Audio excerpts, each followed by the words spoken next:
I still remember the day. I first saw it, sitting there like a ghost in my neighbor's driveway. The once majestic Rolls-Royce Silver Cloud, gleaming in memories of its glory days, was now a rusted, broken-down shell. Its chrome was tarnished, the leather cracked, and weeds were slowly swallowing its wheels. Most people would have walked past it without a second glance, but something inside me sparked the moment I laid eyes on it. I knew I couldn't let it rot away, forgotten and abandoned. Especially right next to my house, I was already imagining the restoration. The gleaming white paint, the polished chrome bumpers, the roar of that iconic V8 engine waking up from decades of slumber.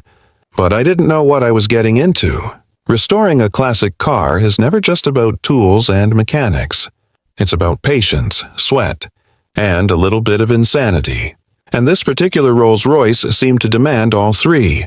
I introduced myself to the neighbor who owned it, or rather, owned it on paper. Turns out, it had been sitting there for over 10 years, untouched and unloved. He shrugged when I asked if I could take a closer look, muttering something about insurance, paperwork, and how it wasn't worth the trouble. That was my cue. I promised I'd take care of it. And with a nod, I started planning my rescue mission. The very next morning, I cleared the driveway, rolled up my sleeves, and began the painstaking process of cleaning, inspecting, and cataloging every single piece. I had no idea which parts would come back to life and which ones were lost forever.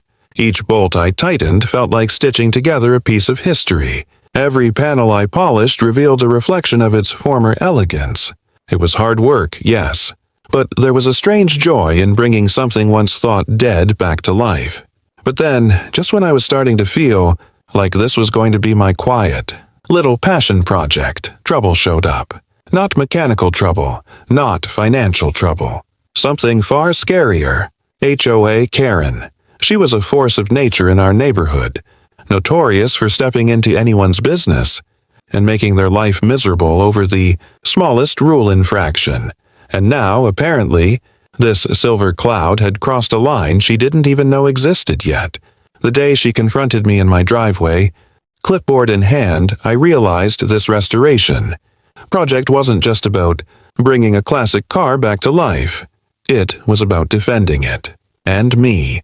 But I had no idea what kind of absurd obstacles she could throw my way, or how high the stakes would get.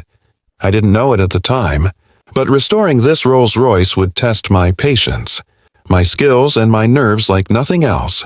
It would force me to face confrontation, bureaucracy, and a neighborly feud that felt straight out of a movie. And it all started with that first glance. A broken car, a glimmer of hope, and a neighborhood ready to explode. The next morning, I woke up with a strange mix of excitement and dread. I couldn't wait to get back to the Rolls, but deep down, I knew HOA Karen wouldn't let this restoration go quietly. Sure enough, I stepped outside, and there she was, standing at the edge of my driveway, hands on her hips, eyes scanning every inch of my progress like a hawk. She looked like she had a personal vendetta against polished chrome and shining paint. "Do you have a permit for this?" she asked, clipboard shaking in her hand, her tone sharper than a nail filing through steel. I blinked. A permit? For cleaning and fixing a car in my own driveway? I stammered, trying to find words that would satisfy her bureaucratic wrath. But Karen wasn't here for conversation. She was here to assert dominance, and she did it like a professional. I tried to explain that this wasn't just a car, it was a restoration, a labor of love, something historical being brought back to life. She scoffed. "Historical? In our HOA? You're creating a visual nuisance," she said, as if the peeling paint and weeds themselves had personally insulted her. And that's when it hit me. This wasn't going to be easy. Every step forward would come with a fight. I decided to take a tactical approach. Instead of arguing, I invited her closer to see the progress. Reluctantly, she followed, muttering about rules and standards. I showed her the engine compartment, the intricate details I had painstakingly polished, the freshly cleaned interior, even the original Rolls-Royce logo that now shone brighter than the morning sun. Slowly, I saw something shift in her expression. Not approval, exactly, but hesitation. She wasn't used to seeing effort paired with passion. Still, she left without giving me an outright okay. That was enough for me to realize. I needed a strategy. Karen thrived on paperwork and loopholes. She loved the idea of control. So I dug into the HOA guidelines, researching every clause that could either hinder or protect my project. Every time I thought I understood her game, I found another layer of absurdity that could potentially derail months of work. Meanwhile, the Rolls-Royce seemed to sense the tension. Every squeak, every stubborn bolt reminded me that this wasn't just metal, it was history with its own personality, fighting against neglect and interference. I spent the next few days elbow-deep in engine grease, polishing fenders, and replacing parts I wasn't even sure still existed. And as I worked, I realized something. Karen wasn't just challenging me about rules. She was challenging me about ownership, about the right to bring beauty back into a space that had long forgotten it.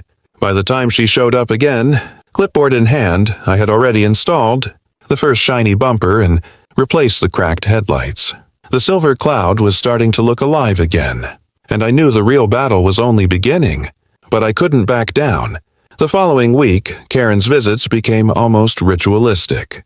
Every morning, I'd see her peeking over her hedge, arms crossed, evaluating the Silver Cloud like it was some sort of neighborhood threat. I tried to ignore her, focusing on sanding, polishing, and rebuilding, but she had a way of making her presence feel like a storm cloud hanging over the driveway. And, just like a storm, she was unpredictable. One minute, she'd be quiet. The next, she'd be marching toward me with a printed letter, citing rules I hadn't even known existed. I remember the day she accused me of unauthorized modifications. According to her, replacing the old cracked leather seats with restored, cream-colored leather violated HOA aesthetics. I stared at her, stunned. These are authentic replacements, I explained. They match the original Rolls-Royce, specifications from 1960. She shook her head as if technical accuracy meant nothing. Doesn't matter, she said, tapping her clipboard like a gavel. You need approval. That's when I realized words alone weren't going to win this battle. Karen thrived on intimidation, on making me doubt my right to work on my own project. So I had to play smarter. I started documenting everything, the parts I ordered, the progress photos, the hours I spent working. Every bolt tightened, every panel polished, every piece of chrome restored had a timestamp. I wanted to be ready for any HOA hearing she might try to force. Despite the tension, the Silver Cloud began to transform. The engine, once silent and cold, roared to life the first time I turned the key. The leather smelled like luxury again. The paint gleamed in the sun, and the chrome sparkled as if the car had been reborn.